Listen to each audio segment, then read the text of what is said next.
is we're going to have a potluck again. I know. Love it. Love it. Love it. It's going to be this month, the 16th. The 16th of this month. It's going to be after church.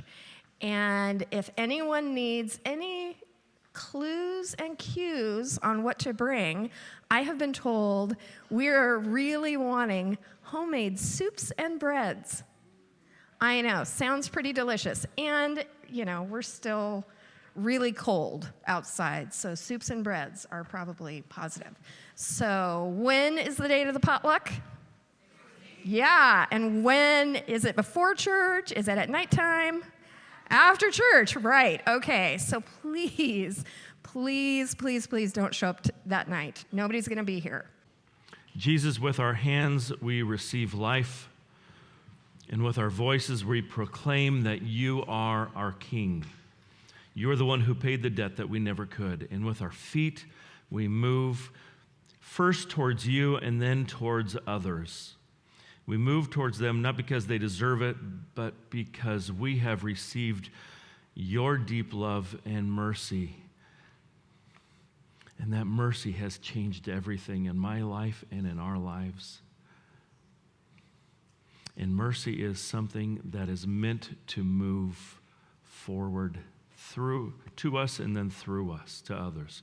So, Father, fill us this morning. Amen. We are in chapter 5, verse 7, says, "Blessed are the merciful, for they shall receive mercy." Starting with the obvious, Jesus says that if you give mercy, you get mercy. And what's also implied here is that if you get mercy, you're probably more likely to give it, which makes sense because if you've ever needed mercy, and I mean like if you have ever really needed it, then you know how powerful mercy is when you get it. And at its core, mercy is very simple. It's kindness that is shown to someone who's in need. Someone who, for whatever reason, they can't help themselves. They're stuck. They're at the mercy of whoever it is who has the ability to then give it or extend it or offer it.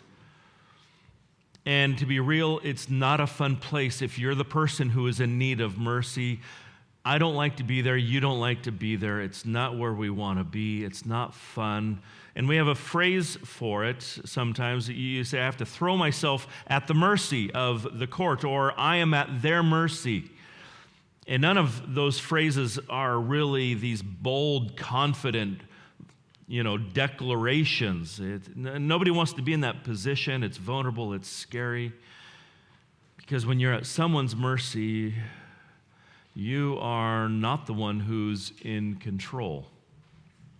And last week we looked at Luke chapter 18 where Jesus, he was telling this wonderful story, one of my favorites, about a Pharisee and this tax collector. And the Pharisee was really full of himself, this religious leader, convinced he didn't need anything from God. But then you had this tax collector and he couldn't even lift his head up towards heaven.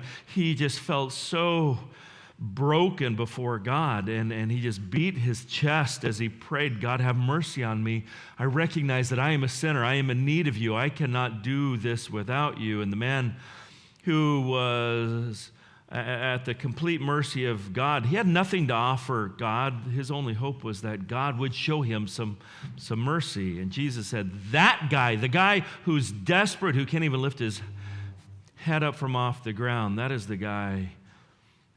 That is who gets the grace. That is the one who gets the mercy. Not the religious guy who had it all together, who had everything right. It's the guy who is broken. That is the one who went home and felt justified, right with God. Because the need was spiritual. And Jesus tells another story where mercy isn't just about the soul, it's about survival. And it's called the story of the Good Samaritan. It's about a man who gets beaten up, and he's robbed, and his clothes are ripped from him, leaving him naked, ashamed, and humiliated. And he's bleeding, and he's deeply bruised, physically and emotionally. He's wounded. And then he's just left for dead on the side of the road, and he is helpless. And he's at the mercy of whoever would come by, whoever would stop and maybe help him. And not long after this happened, there was a priest who happened to be walking by, and he sees the wounded man, and he crossed the other side of the road to keep from walking anywhere near him. He didn't really want to get involved in whatever scenario, whatever situation is happening over there. Maybe it's because of his high status, not wanting to get involved in people maybe of a lower class. Maybe he thought the man was actually dead, and priests are not supposed to touch dead bodies because that would make them unclean, and that would prevent them from being able to do their religious duties, the duties that they've been called by God to do. And he might believe that the duties to follow God were far higher, far more important than maybe helping other people. And God, honestly, probably wouldn't want me to, break the law, not his law. I mean, God wouldn't do that to me. And then came this Levite. He was a temple worker, someone dedicated to the religious duties. He also saw the man as he was walking by, but like the priest, he also went to the other side. And the reasons would have been very similar to the priest. He's on his way to go serve in the temple, and that's his job, and he can't go there unclean, having touched maybe someone like this guy, because he had a job to do, he had duties to do, people were counting on him, and that was the goal of his life. I need to do the right thing, I'm supposed to follow the rules, I've got to do it all, or people will be disappointed in me, God will be disappointed in me. So obviously, I need to walk away from this man. And the guy, these are the two guys that really should have been the ones to go and help him. You've got a priest and a Levite, and they walk right by. Because mercy was inconvenient, it was messy, it would mess up their paradigm, it was going to mess up what it is to give mercy. It would mess up their goals and their ambitions. And they thought it would mess up maybe even their journey and relationship with God. But then you got this other guy that comes by. It's Samaritan. And this guy, the Jews just despise. The Jews hate these Samaritans. And then he stops, and he knew what it felt like. The Samaritan knew what it felt like to be an outcast. He knew what it felt like to be rejected. He knew what it felt like to be in need because he knew that if I was lying there, I know what it is to need help, because I have felt like I needed help my entire life. I know what it is to be cast away. I know what it is to have everyone walk on the other side of the road from me. I know what that feels like. And Jesus says that is the picture. That right there is what love looks like. That is what mercy looks like. And sometimes our need for mercy is very spiritual, just like the tax collector. Sometimes it's physical, like the man in the ditch. But either way, mercy means you're stuck, and the only hope is that someone will care enough to love you enough, maybe to break the pattern of their journey to go walk with you and help you, and to reach down and love you. And that is a scary place to be if you're the one waiting for someone else to do that, hoping that they can get past all those hurdles to do something that you desperately need someone to do. And here's where it gets a little complicated, because while we all agree, I already know this, I don't need to take a poll here, we all believe mercy is a really good thing. But the problem is it's just not that simple. We can talk about it in church. We can tell our kids about what it is to be merciful. But when we, start to live out there in maybe the real life, the day-to-day of our living, that's where it starts to get a little bit messier and more complicated, because sometimes people see mercy as weakness. I mean, the Romans at the time that were there, they valued power. They valued dominance and control, being merciless. That is the virtue that we look for in people. That is how you get to leadership. That is how you get respect. That is how you get honor. Mercy, we want to get that out of you because that is what makes you soft. And we want to see strength. We want to see you strong. We want to see you bold. We want to see you confident. We want to see you courageous. We're going to carve out the land itself and infuse it with this desire to see strength. And in our culture, that is often what is still what we value. We want to see bold, even if you're reckless sometimes, even if you're mean sometimes, we want to see courage and strength. Someone who's going to take charge and lead. The Greek Stoics, they straight up called mercy a disease of the human soul. Because if you showed mercy, you might hesitate. And if you hesitated, well, you might make a bad decision. And honestly, even today, some people feel that way. Mercy, I mean, it's great in theory. It's great on paper, but it's not really practical. Because for every story of a good Samaritan, there's a story of someone who got ripped off, they got taken advantage of. It was all a trick, it was all a trap. They got hurt themselves, they got baited into something, and people think, you know what, mercy is nice. But in the real world, you know what you got to do is you got to protect yourself. Because people might take advantage of you. And then there are those people who feel trapped, who they know they should be merciful, and they want to be merciful, but they're just not. Not because they refuse to, but because, well, they don't really have it in them. Maybe life made them hard. Life has just calloused them. Maybe they were never raised in an environment to see that mercy was a great value. Maybe they had been burned too many times, and maybe their hearts are just exhausted. But either way, they just feel stuck in this pattern, in this rhythm of their life. They know they should be merciful. They know it. We know it. But if you've never seen it modeled for you, if it's not what your parents did, if it's not what mentors or other adults around you did, if it's not the culture or community that you were raised in, no one was doing it, how is it that you could ever do anything different? And that was the problem with the scribes and the Pharisees. They knew the right verses. They had memorized the Torah, they had memorized the scriptures. They knew the words of God. They knew them. They knew them. They had Isaiah 58 memorized, the one where God says, here's what I want from you, my people, those who are following me, those who love me, to loosen the bonds of the wicked, to undo the bands of the yoke, and to let the oppressed go free. Is it not to divide your bread with the hungry and bring the homeless poor into the house? When you see the naked, to cover him and clothe him. They knew that. It was very clear, and yet they did not have mercy. Because mercy isn't something you can manufacture. You can't just conjure it or make it happen. It's something you receive. You cannot be merciful if you have not received mercy. Why would we struggle to show mercy? This is going to be an all play.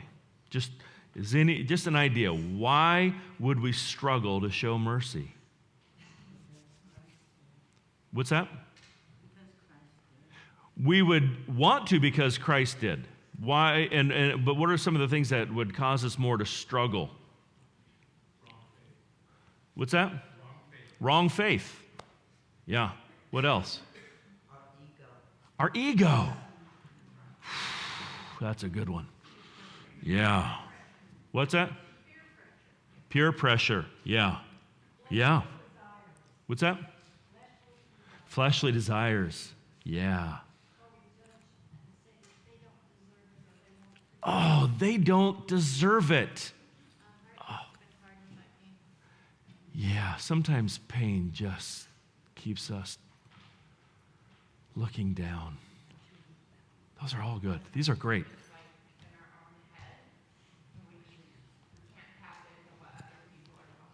Oh, yeah, we spin out in our own head. Can't even identify with others. Yeah, Brian.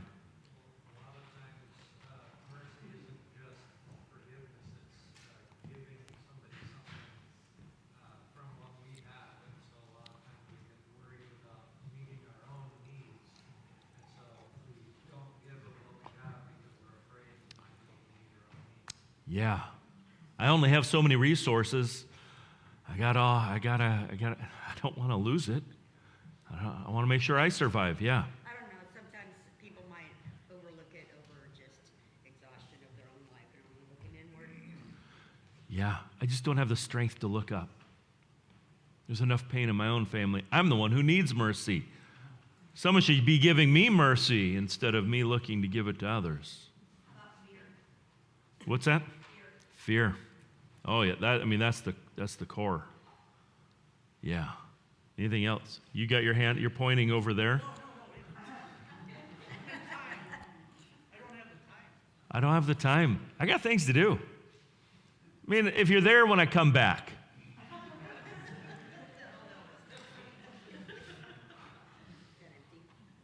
Maybe tomorrow. My schedule's really much more flexible tomorrow. Yeah. What's that? Being hurt, there's a pattern that when I've done this, it just hasn't ended well. It's really better for them because they need to learn. I don't want to stop what God's doing in their life. I taught him to fish. Oh, these are all really good answers. Sometimes we don't want to be vulnerable because it might mean that I have to see their need. It might mean I have to actually care, and that can get messy. And sometimes, like you guys said, we are afraid to be taken advantage of. Because if you've ever been burned when you've tried to help someone, like Zach had said, I mean, it makes you, I'm going to think twice about doing it the next time. I know my wife and I, it was a more regular occurrence when we lived near Seattle that we would see homeless people, and even in Portland when we lived there, we would go and buy food for them. But when we started seeing them pull out multiple phones and they're talking, and they would say, "Food, that's not what I want," even though their sign said food. They were wanting cash, and then there was this article in the paper that was saying they're making like $50,000, $60,000 a year on average, and I'm like, they're making more than I am, and they don't want my food. I think I'm done handing out money to any homeless people, and I stopped trying to help homeless people in those areas. I lost compassion. Sometimes we don't think that they deserve mercy. And I think that might be the hardest one right there, at least for me. It's easy to give mercy to people that maybe I like, that I can connect to. But Jesus, he did something I absolutely don't like, which is he would even give mercy to his enemies. But see, I don't like them.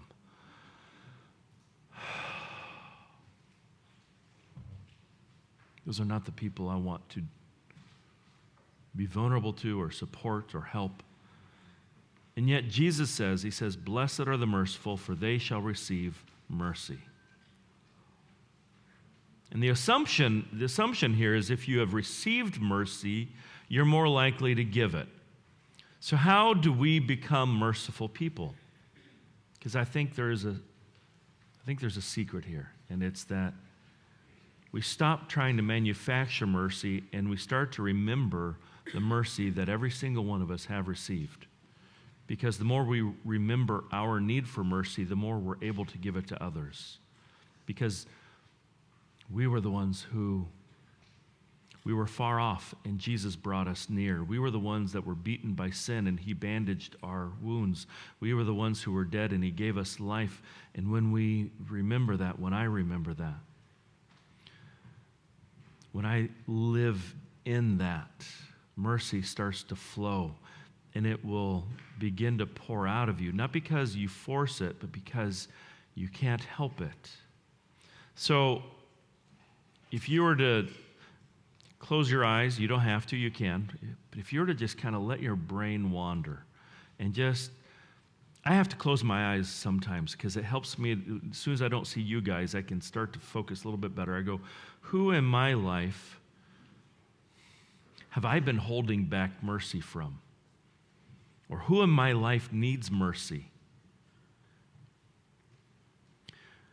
then here was a hard one. Who has hurt you that you need to release and forgive, regardless whether they have asked for it? Who has judged instead of helped? And what would it look like if we were to be a people that were known for mercy? And I don't just mean this church, but I mean a people who follow Jesus. Jesus was never just about morality. He was about restoration. And when I start to live that way, when I start to remember that he was all about restoration, then we start to move toward people instead of away from them.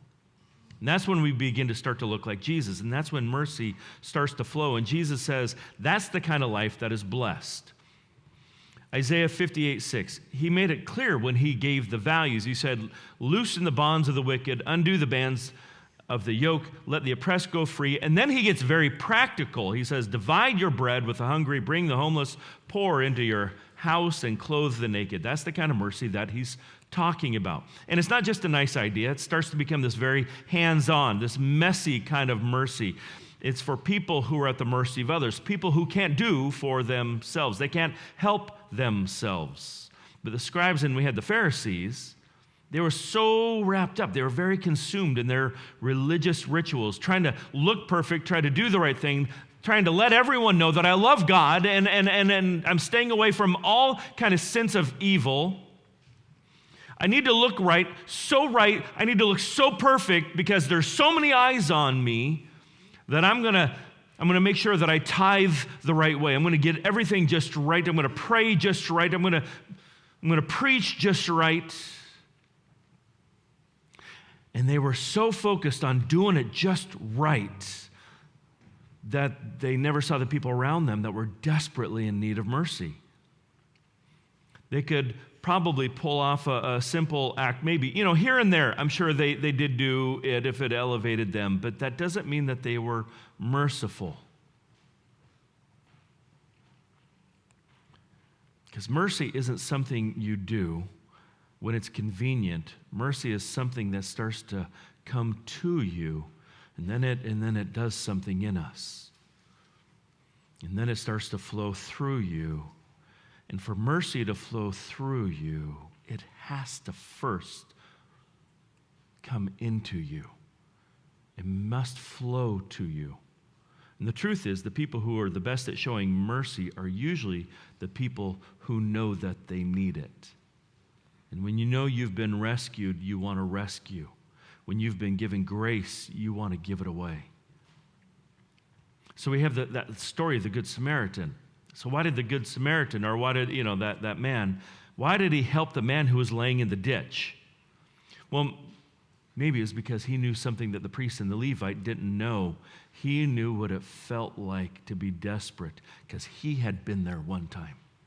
Whether literally or metaphorically, he had been there. Before I was married, I had this thing about picking up hitchhikers. I used to do it all the time when I was single, and it wasn't like I had some deep moral code or something. It wasn't about trying to be a good person, I promise. I had none of those better reasons. It was more like a survival tactic.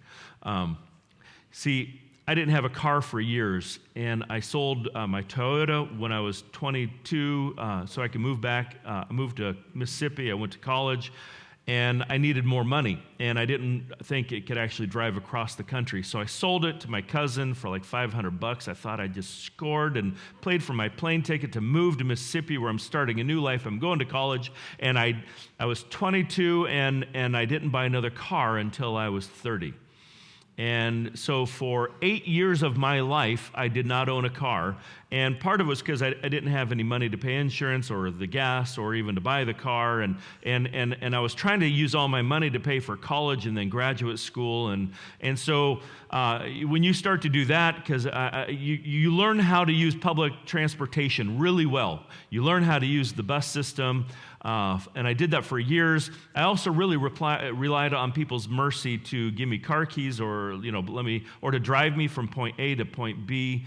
I was always, for 8 years, during the most critical time of being single, I couldn't take anyone on a date.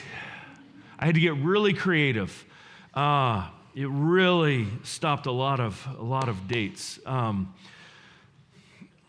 I was at the mercy of other people's kindness. And I tell you, it starts to really make you appreciate every ride. So back then, when I was young and idealistic, translated, meaning broke and walking everywhere, I decided at that point, I have nothing to lose. I'm good at walking. I've been doing it for many, many years. I'm going to go walk the Appalachian Trail. And so then I went on this hike, and I walked for months, and I found this other woman who was really good at walking too.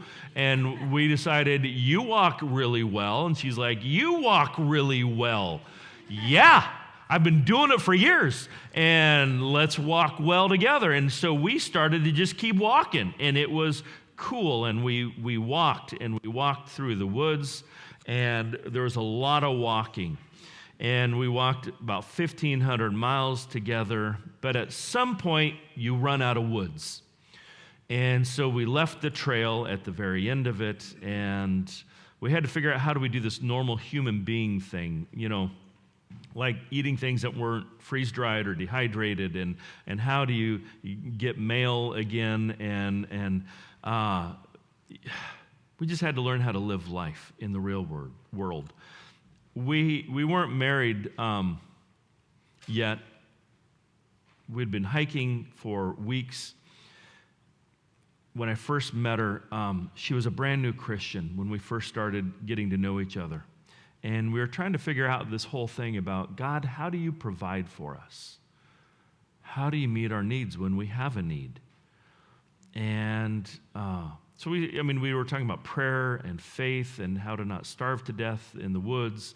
And one day, we were just before this road crossing. I got there before her, and I saw her walking down the trail. She was really walking well, and then she made a mistake, because we all still make mistakes walking. And she fell. She tripped on a branch that was in the dirt, and she fell and planted her face into the gravel and dirt and was sliding down the trail towards me. And she had these hiking poles, and they got trapped under her arm. They got all mixed up, and so she couldn't put her hands up to brace, and it just started to shred her face. And it was bad. And so she came up spitting blood, and we checked. Her teeth were there, but her face was deeply ground up. She needed stitches. She needed a cleaning. And her lip was just really munched up, not in a good way. It was a bad munching. And her teeth had gone through her lip, and it looked like she had been exfoliated with a cheese grater. And too much? Too much. Sorry, I didn't know you were in here.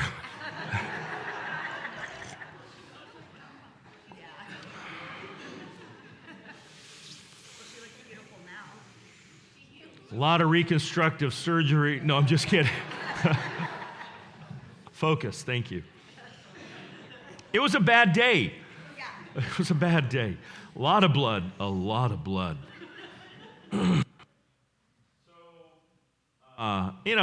Just the fall and landing, and you have 50 pounds on your back, and it just slamming you to the ground, and her arms getting hurt and bruised, and her body, and she weighed next to nothing. I don't even think she was 100 pounds soaking wet at the time, because the trail, all of the 700-800 miles walking previous to that, she had just continued to lose weight, and she was just this petite thing that had this 50-pound pack force her down to the ground using gravity, and we had to get up, and it just, when your body kind of goes into shock, you lose strength. So I grabbed her backpack and I put it on front of me. So I had my backpack and hers on front, and I felt like this turtle, and we're walking down, and we're trying to find her help. So thankfully, we were at a road, but turns out it's a dirt road. It's not a real road. It was just a service road. So we walked like 2 miles down the service road. We finally got to a main road. It was a highway.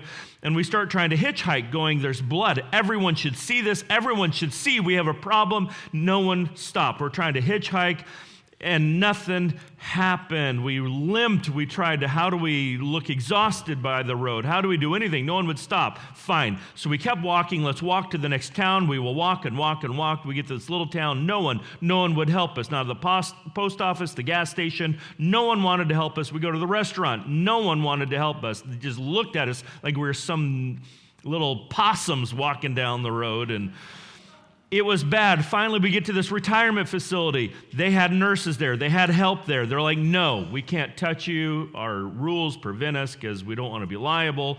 And we're just sobbing. Well, she was, and I'm stressed. We'd gone everywhere. We'd been asking dozens and dozens of people for help. Nothing, not a zip. We were bleeding humans needing medical attention, and people looked at us, and they were trying to... It's like they thought we were going to try and sell them an extended car warranty. They're like, no, we don't want to be anywhere near you. I was furious. I mean, like Old Testament fire and brimstone kind of furious. I was getting so mad at what was happening, at mankind. We're standing out by this road, and I didn't know what we were going to do. We had felt like we were being rejected by everyone, and I was just starting to lose it emotionally. And I looked up at the sky. I'm like, God, we need a miracle right now. Emma needs to know that you care, and you need to show up. And I mean like right now. I didn't know what else to pray other than just say, now, and bam! A car pulled up right in front of us, and a guy rolls down the window. I hear you need help.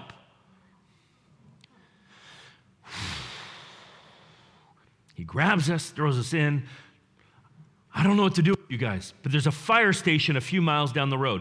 Takes us to the fire station. The people there are like, yeah, this is bad.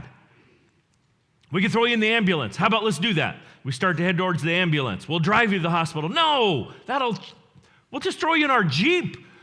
We'll save you the money. You don't need to pay for an ambulance. They throw us in the Jeep. We get to the hospital. Everyone swarms us at the hospital. Oh, this poor girl. She's an Appalachian Trail hiker. We got to help her. And they all come, and they take her away, and they pamper her, and they give her a pedicure and a manicure. And I mean, they fix her all up. And then this guy who picks us up, hey, how about I put you guys up in a hotel for the night, and I'll buy you pizza. And we get there. He's like, and I'll be at your room at 7 in the morning, and I'll take you, 15 miles back to the trail, and you can keep going. Unless you want a day off. We're like, no, that's so generous. And all of those things happened.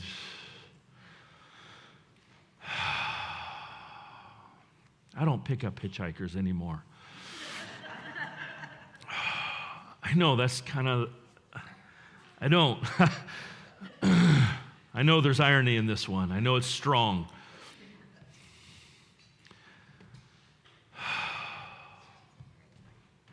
Neither of us question God anymore about that.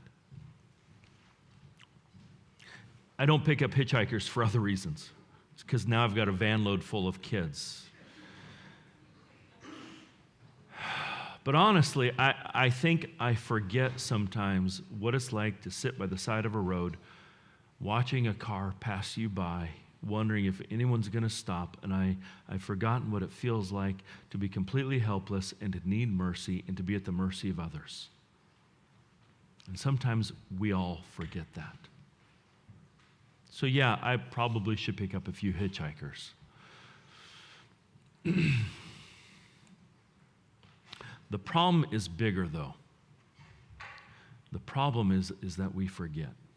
We forget what it felt like to be on the receiving end of mercy. And when we forget, we stop showing it. But maybe you've been involved in a recovery ministry and you remember what it's like to be desperate and and you needed people to help you and come alongside you and walk with you and journey with you towards recovery. And maybe you remember how sweet it was when someone showed you mercy, and you're really good at this. And out of that memory comes this willingness to pour your heart into others. Some of us are still so good at that. Every November, one of the things I love that we do as a church is we start asking for support and help gathering food and supplies to help people in our church and then to go into our community for people who need it. I love that. Mercy in action. I love that these blankets just show up. I honestly don't know where they're coming from. And it's just a small thing, but to me it's a huge thing. It's that I have something, other people might need it. How do we give that? How do we help it? To remember that I have been given much and I want to be willing to give that away also. But here's the tricky part. Sometimes mercy doesn't just make sense. See, we have this parable that Jesus tells us in Matthew 18. It says, therefore, the kingdom of heaven is like a king who wanted to settle accounts with his servants. And as he began the settlement, a man who owed him 10,000 bags of gold was brought to him. And that's an insane amount of money. And for perspective, the entire tax revenue for Judea, Samaria, and Galilee combined was about 900 bags. The tabernacle in Exodus was built, this immense, one of the great wonders of the world, with 29 bags. And since he was not able to pay, the master ordered that he and his wife and his children and all that he had to be sold to repay the debt, which would never be able to do it. The slave who owed the king 10,000 bags. I mean, how he even got that, I don't know. Okay, but it's fictional. He's telling a parable.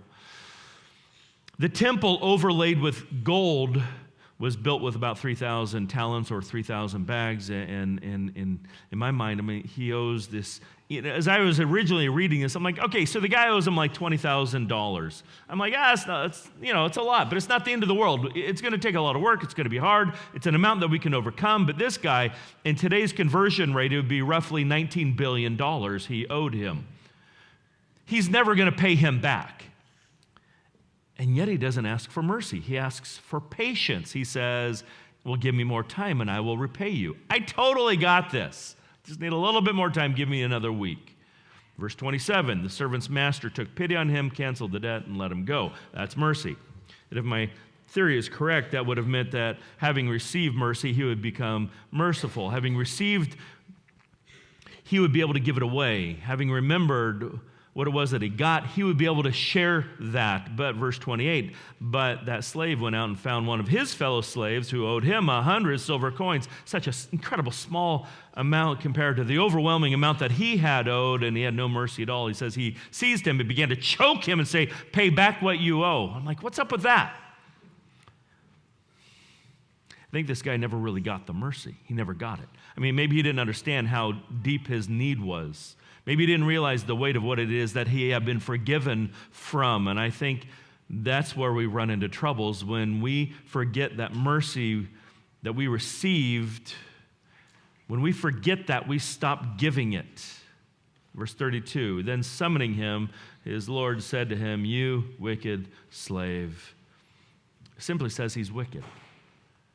That his wickedness explains a lack of mercy, though he himself had received this incredible amount of mercy.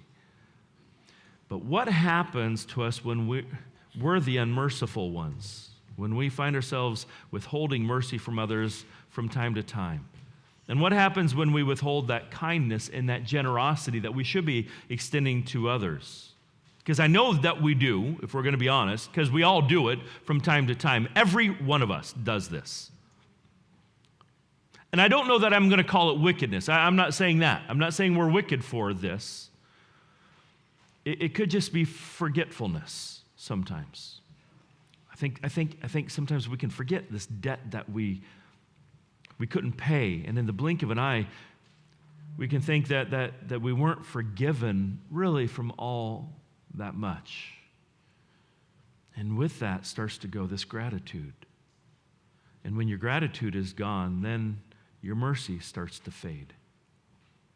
And we can become like the Pharisee in Luke 18 who prayed to himself, thank God I'm not like that other guy. Oh, like those kinds of people. swindlers, unjust, adulterers, or even a tax collector. To them, he had no mercy. He just ignored them. He just looked away from them. I'm not going to involve myself in those kinds of people anymore. I'm not even going to give up my resources anymore. It's just a waste. It's not really going to do them any good. I see that as a problem if that happens to me. And it does. So what's the cure for this? What is the safeguard against becoming unmerciful? I think the cure for this forgetfulness is really a very simple thing. It's just to remember.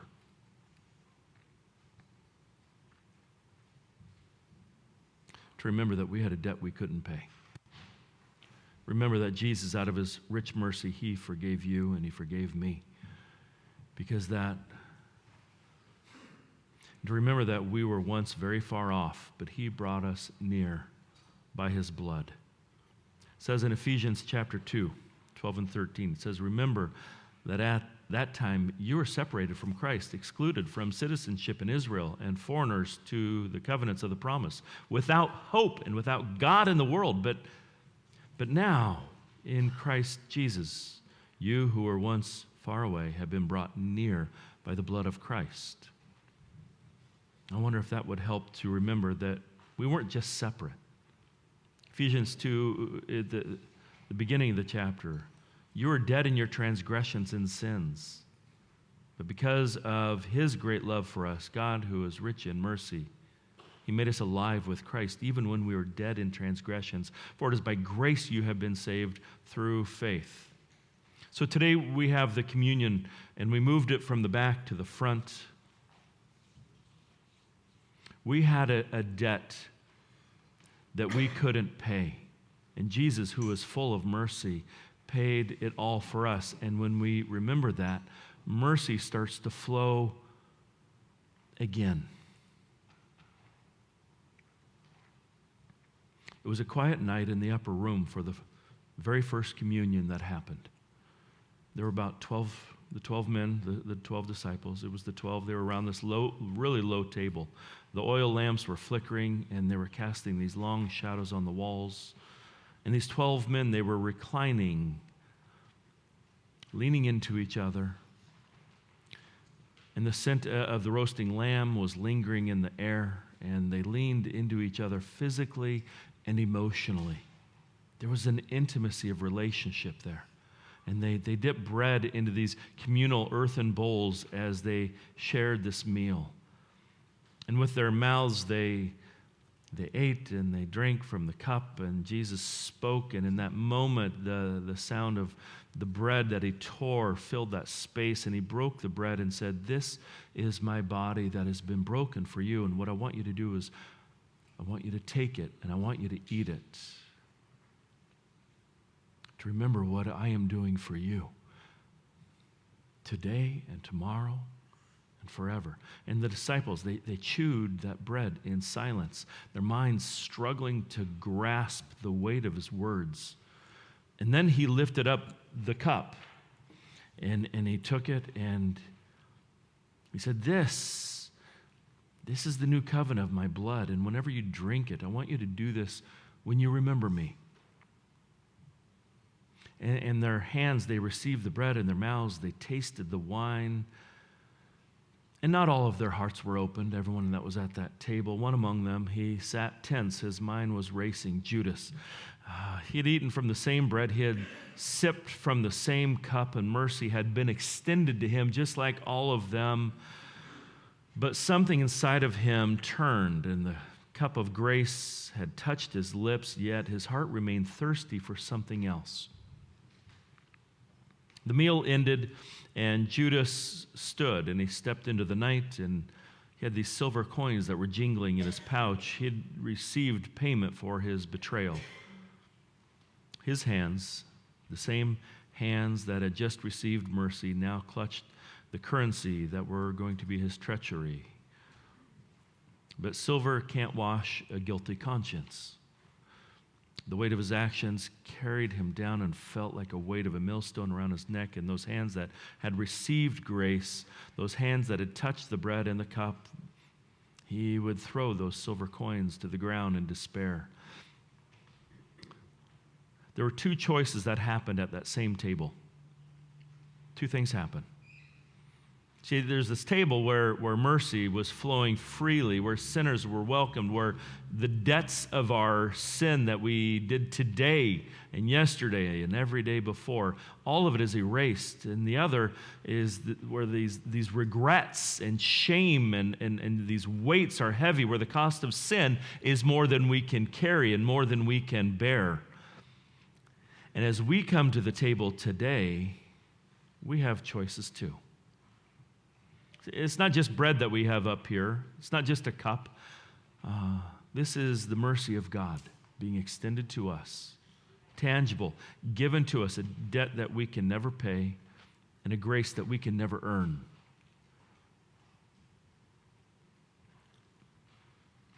So as we come to the table, with our hands we take the bread, with our mouths we drink the cup, and with our feet we move toward mercy, because when we remember mercy, we become the people that Jesus is calling us to be, merciful.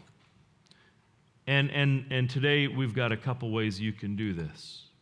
You can either, so first of all, just so you know, this is not wine. We don't have wine here. And that makes a difference, because I'm going to offer you to dip, if you want, the bread in, and some people are like, only if I'm the first. Because after that, there's floaties. And it's just too gross. And I get that, but I'm going to offer it to you. Do not drink out of this, because you could drink it, and then the alcohol is, that's why people share it, but don't do that. This is just grape juice. So I'm going to set it here. If you want, you can dip the bread in the juice and take it, or you can have a cup and take it with you. There's a gluten-free, but we will have bread here.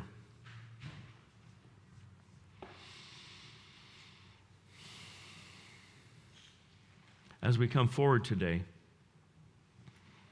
we were once at the mercy of someone who had the grace to forgive you. We have the forgiveness of God. And as you come and you take the bread and you drink the cup, let the mercy be the thing that moves you to be merciful to others.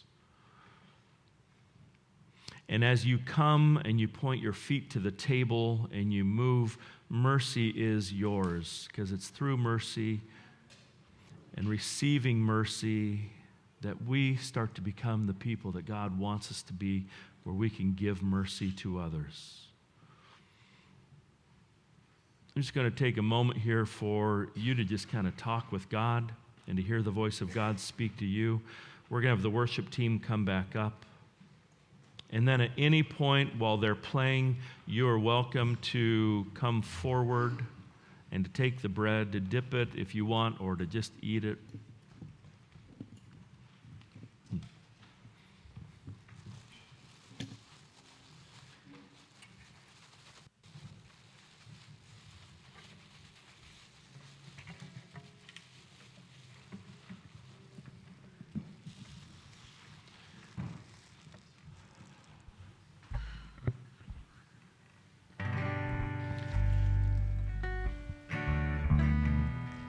It's easy to come to church and to listen to the music, to hear a message, and not really encounter God. But this moment that we have right here is for encountering God. It is for listening to Him. It is for remembering. And that, my friends, is when the mercy flows.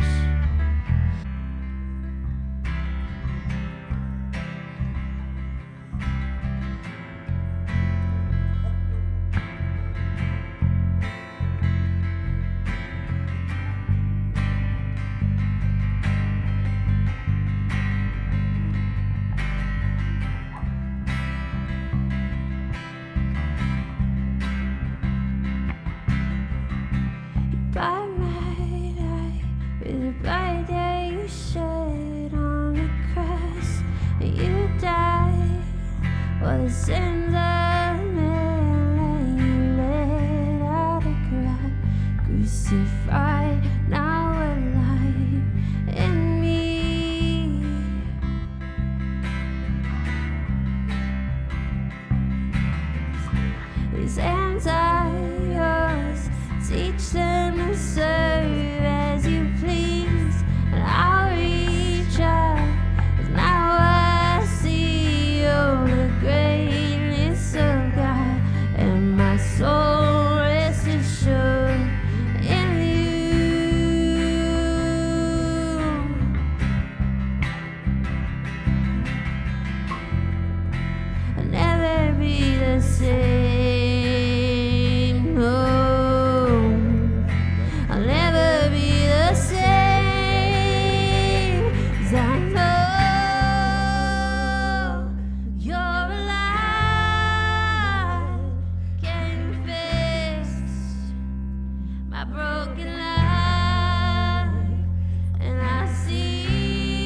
broke down the wall when I spoke, confessed. You I am blessed. Now I walk in a light, in victorious sight of you. I'll never be